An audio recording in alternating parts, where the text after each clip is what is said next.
Papo com o Anjo. É um oferecimento BMG. Chegou a hora de você falar. BMG é pra mim. Olá, bem-vindo a mais um podcast Papo com o Anjo, esse podcast aqui na Jovem Pan. Você já sabe, toda segunda-feira é um episódio novo. E como sempre eu trago uma pessoa que eu admiro. E dessa vez não é diferente. Eu trouxe um cara que ele tem um livro que ele vai falar sobre isso, mas ele se titula O Empreendedor do Amor. Pedro Ivo. Ô, João, prazer. Obrigado pelo convite. Tá aqui, uma honra, na verdade, estar aqui com você. E que história é essa de empreendedor do amor, cara? João, se você me perguntar qual que é o principal ingrediente, na minha visão, que falta nas empresas hoje, seja inclusive em resultado financeiro, eu diria que pela experiência que eu tenho, é o amor.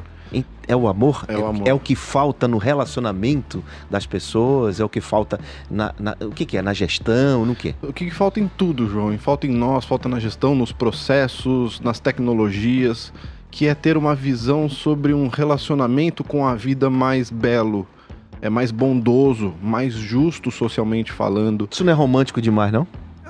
Se for, eu gosto de ser assim, João. Mas dá dinheiro ser romântico, porra? Dá dinheiro. Então, por isso que eu disse, por experiência, né, cara? Porque, graças a Deus, os trabalhos de consultoria que eu vim fazendo há muitos anos mostram que cada vez mais que a gente se conecta com isso, a gente se conecta também com resultados financeiros. É a história da espiritualidade, né? Que é o grande foco da minha vida hoje. E que é, inclusive, um livro que você tem, que é bem famoso, Empresas Espiritualizadas.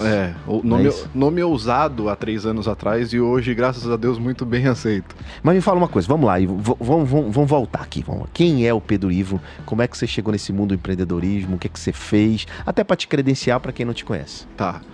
João, eu me formei em publicidade, propaganda e marketing e iniciei numa consultoria muito cedo, aos 20 anos, não tão cedo assim, mas aos 20 anos de idade, iniciei numa consultoria e subi de cargo muito rápido, uma consultoria de vendas e negociação. E me tornei diretor de marketing com 23, 24 anos.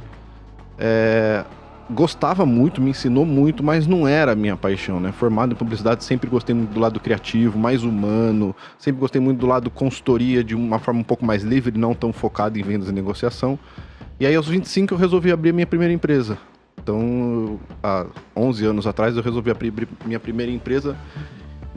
Era uma agência de publicidade, mas minha parte era muito focada em consultoria e marketing. E esses 10 anos de trabalho em consultoria e marketing, onde eu acabei me apaixonando muito pela forma como eu aprendi a fazer um trabalho estratégico de marketing dentro das empresas, foi onde eu, na verdade, me especializei em empreendedorismo, porque eu peguei muita empresa começando, peguei em médios portes de empresas, peguei grandes empresas também, e depois de um tempo, eu comecei a ter um certo tipo de trabalho tão mais padronizado que dava certo, que eu acabei sendo procurado por empresas que queriam abrir. Cara, como é que eu faço para abrir uma empresa já tendo uma estratégia de marketing, já tendo estratégias de financeiro, estratégias de contabilidade que me fazem funcionar e já entrar no mercado na frente dos outros? Então acabou abrindo um ramo de dar consultoria para novos negócios, seja startups, pequenas, médias empresas. Então, mas você abriu um negócio para dar consultoria para essas empresas? Sim. Então você empreendeu um negócio que é ensinar as pessoas a fazer corretamente a organização de empresa, abertura de empresa, estruturação empresarial. Sim. Na verdade, quando eu tive a ideia, na verdade, João, isso é muito legal do empreendedorismo, eu tive uma ideia de abrir uma agência de publicidade. Porque era o que você fazia, né? Sim, e é o que eu tinha, que eu conhecia, né, aos 25 anos de idade, que eu conhecia do mercado, só que o meu coração sempre gostou muito da área de marketing, de planejamento, de números, eu sempre gostei muito da área financeira também, e acabei ficando com essa parte toda da minha própria empresa, certo. E aí dando... Mas não era uma agência, né? Pra mim não, entendeu? Não, então olha lá, olha o que ele tá falando, olha o que o Pedro Ivo tá falando, é muito importante a gente atentar para alguns detalhes, né? A paixão dele, o coração dele estava no marketing, né? Mas na verdade a oportunidade que ele percebeu foi de ajudar as pessoas a empreenderem, né? Então assim, ele conseguiu, pelo que ele está contando, conseguiu fazer um mix das duas coisas aí, atender a sua paixão e ganhar dinheiro fazendo, ensinando e ajudando as pessoas. Acho que tem um ponto muito legal aí, João. Como foi de forma natural, me fez cair algumas fichas que eu acho super importante as pessoas entenderem hoje. Eu fui para esse lado de consultoria para outras empresas voltado à estratégia e marketing porque eu amava fazer isso. Entendeu? Não é por isso. Senão eu poderia ter ido para criação, atendimento, design, mídia digital, que era o que tinha dentro dessa agência. Mas eu amava dar isso. E o fato de eu amar fazer isso, eu fazia com o coração e os olhos brilhando. Então as pessoas começaram a ver em mim um grande potencial de fornecedor. Entende? Diferente de se eu estivesse fazendo alguma coisa que eu gosto mais ou menos, e eu não ia vibrar tanto paixão, entusiasmo naquele trabalho, e talvez as pessoas não teriam me contratado tanto. E você falou de vibração, né? Energia. Quando existe energia, a gente reconhece isso, né? E parece que as coisas fluem melhor. No off aqui a gente está falando de flow, né? Deixa fluir, né? E isso realmente acontece nas empresas. Você fala sobre isso no teu livro? Falo.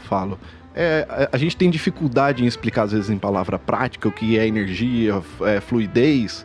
Mas se a gente pensar na nossa vida pessoal, isso acontece diversas vezes. Acho que todo mundo que nos ouve aqui, em algum maior ou menor grau, em algum momento da vida, já começou a fazer uma atividade, estava no meio da atividade, o tempo passou e eu não vi. Ou eu estava mesmo num relacionamento, naquele início de relacionamento, onde eu estava encantado com aquilo que eu estava fazendo e o tempo passou e eu não vi. Então isso existe no trabalho também. Acho que o maior problema é que as pessoas não sabem que isso existe. Mas existe no trabalho também. E você tá conectado nesse nível de engajamento com o seu trabalho, é muito gostoso de se viver. E traz mais resultado, como eu acabei de contar. Né? Muito bem. Olha lá, depois que você abriu esse negócio e começou a ajudar, eu imagino que centenas e centenas de empreendedores que já passaram pela tua consultoria e tal, qual foi o maior erro que você viu acontecer desses pequenos empresários ou empresários que empreenderam? Maior erro, o que eles... Eu acho que o erro mais comum pode ser, João. Pode ser, o recorrente, né?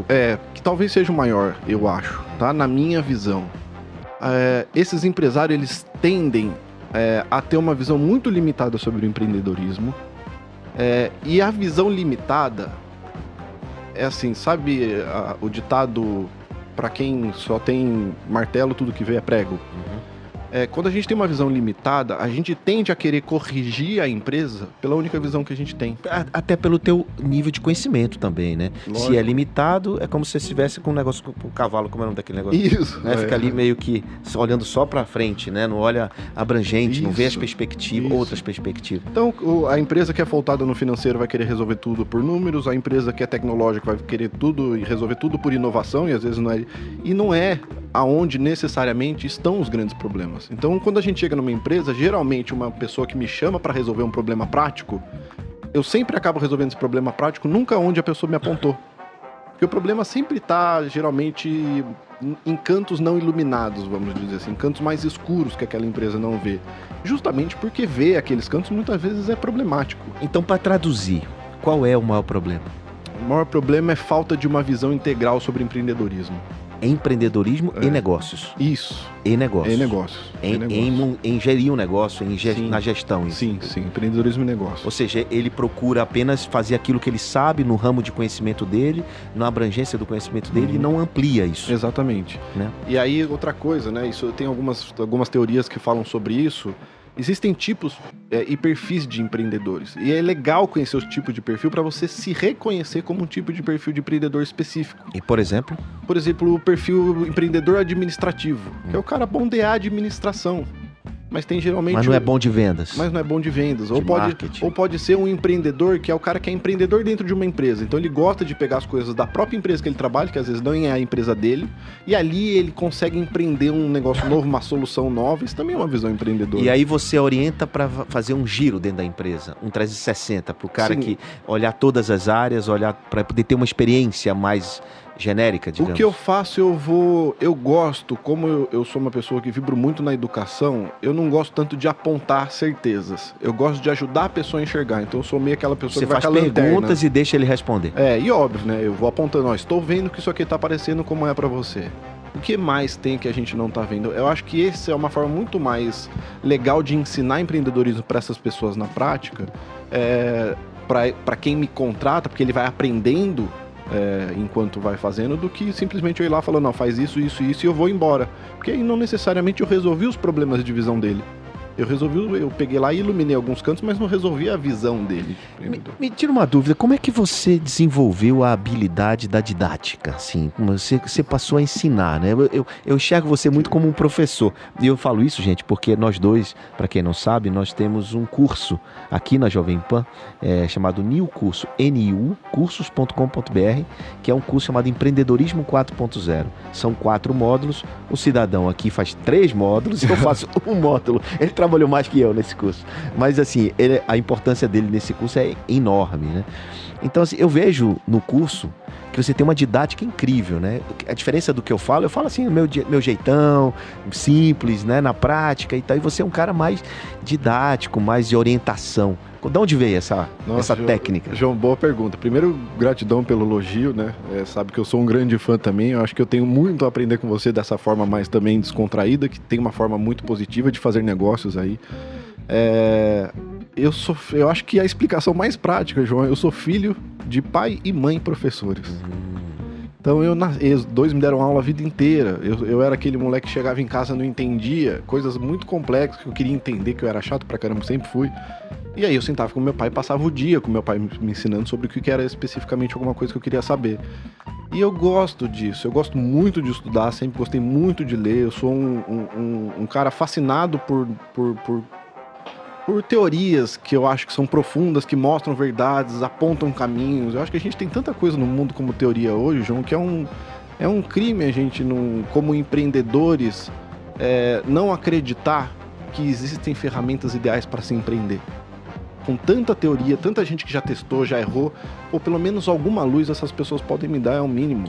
Entendeu? E se você lê e se você se atualiza, certamente você vai pelo menos entender o que não fazer, né? Com certeza, e você já vai sair na frente de muitas, para não dizer quase todo mundo. Eu tenho um menino de 19 anos que ele fala isso. Olha, pai, eu comecei com 13, ele começou a empreender com 13, com 18 vendeu a empresa dele, o negócio dele, com 19 ele já tá ensinando e tal. Então ele diz assim, cara, eu com 19 já tenho essa bagagem de conhecimento, imagina eu com 30. Né? Então, quanto tempo eu perdi? Aí eu olho assim pra mim, putz, eu comecei a ler aos 36. Olha quanto tempo eu perdi. Eu digo gostar de ler, né? Uhum. Porque ler a gente é obrigado a ler na escola, qualquer coisa, decoreba, né? Diferente. Cara, quanto tempo eu perdi, né? Então esses moleques desde cedo. Então o que você tá dizendo é uma verdade. Porque a leitura, ela amplia teus horizontes, né? Você faz uma viagem lendo. Né? Eu acho que... assistindo um podcast como esse, lógico, ou ouvindo um conhecimento. Eu gosto muito eu sou um fã de Rubem Alves, né, cara? Que é um grande entusiasta da educação, né? E eu acho que o que a gente esqueceu e não nos ensinaram é a alegria e o encantamento pelo conhecimento. Pelo contrário, geralmente a gente é ensinado a um conhecimento que não nos encanta.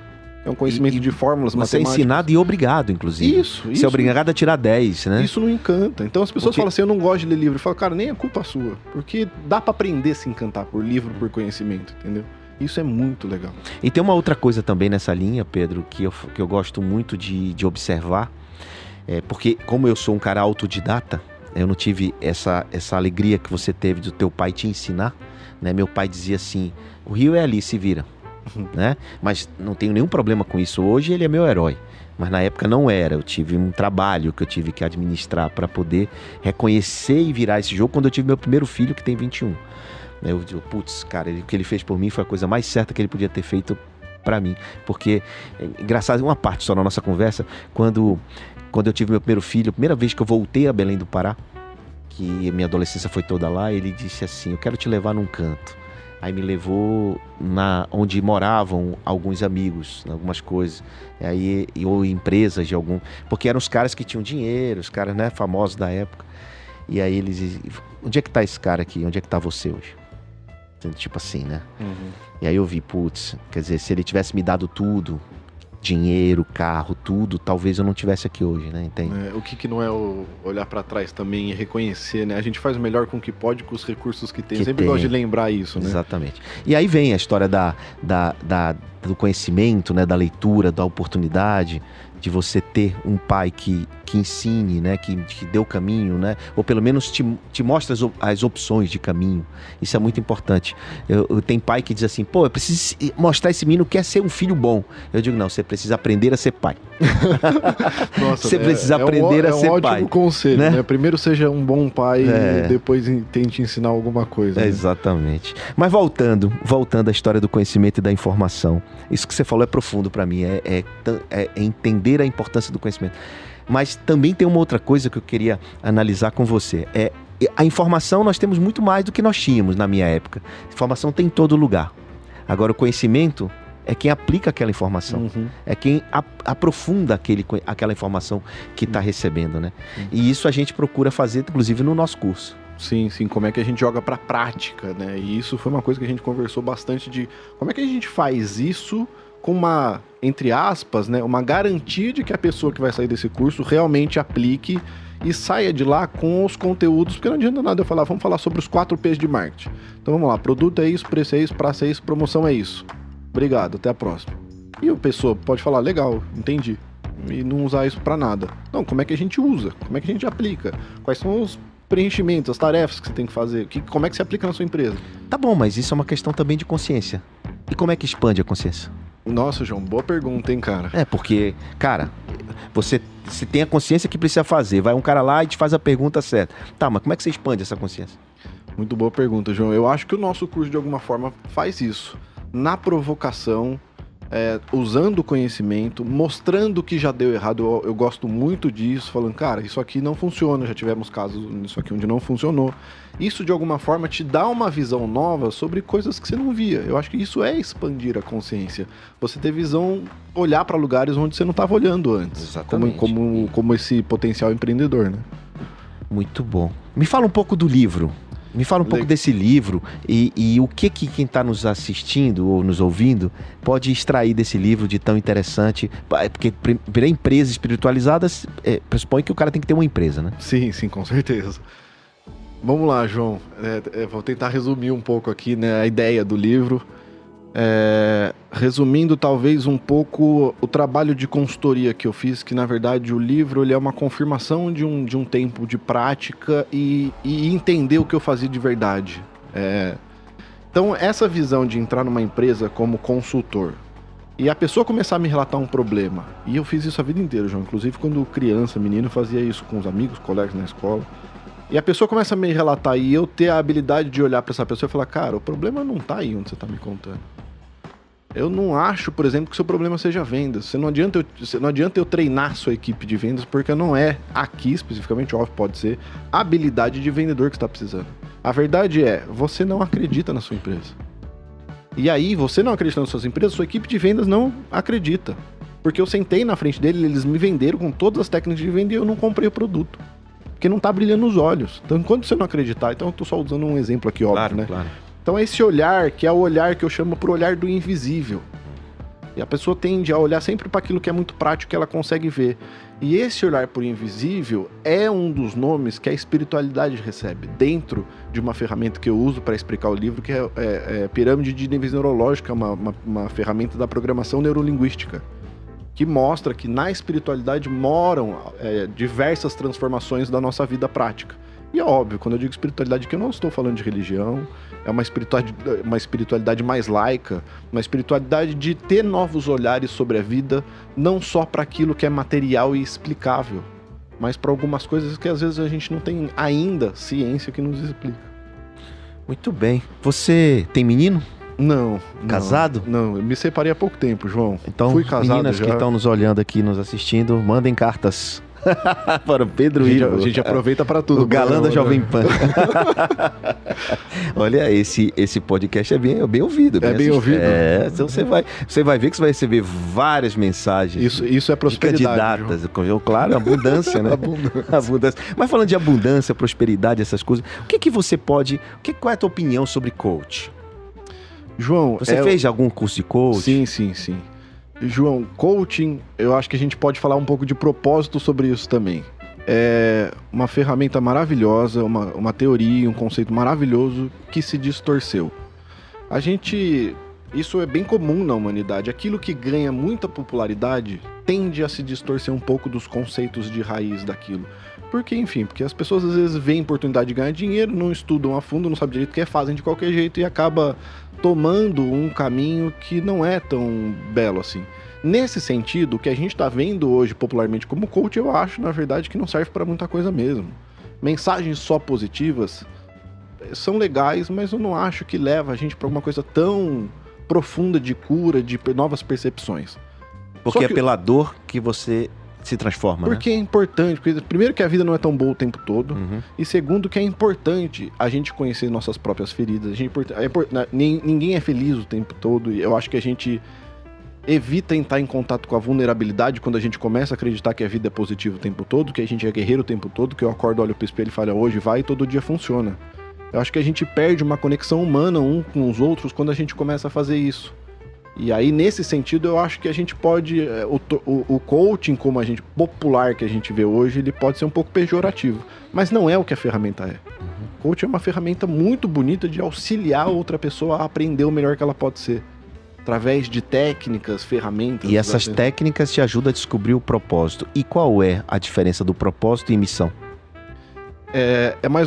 A metáfora que eu gosto de usar é assim. Numa peça de teatro, missão é o seu papel como ator daquela peça.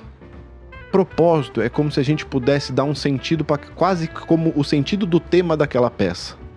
Então, curar as nossas relações com as nossas mães, que pode ser uma peça sobre isso pode ser o propósito de uma peça. Missão é específico de uma pessoa. Então, de uma pessoa e como fazer aquilo. A missão dela é exatamente fazer aquela ação. Isso, e aí diz muito sobre diz muito sobre o como, qual que é o seu papel. Eu gosto muito dessa palavra dentro desse lugar chamado missão, qual que é o seu papel. Então quando a gente fala assim, qual é a minha missão na vida, cara, o que você veio fazer aqui dentro daquilo que o seu coração gosta? Qual que é o seu papel dentro desse negócio que a gente chama de existência? Que não necessariamente, óbvio que está muito conectado, não necessariamente é o seu propósito.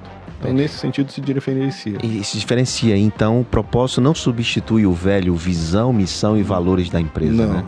Não, nada. Não, o mais próximo de propósito seria visão.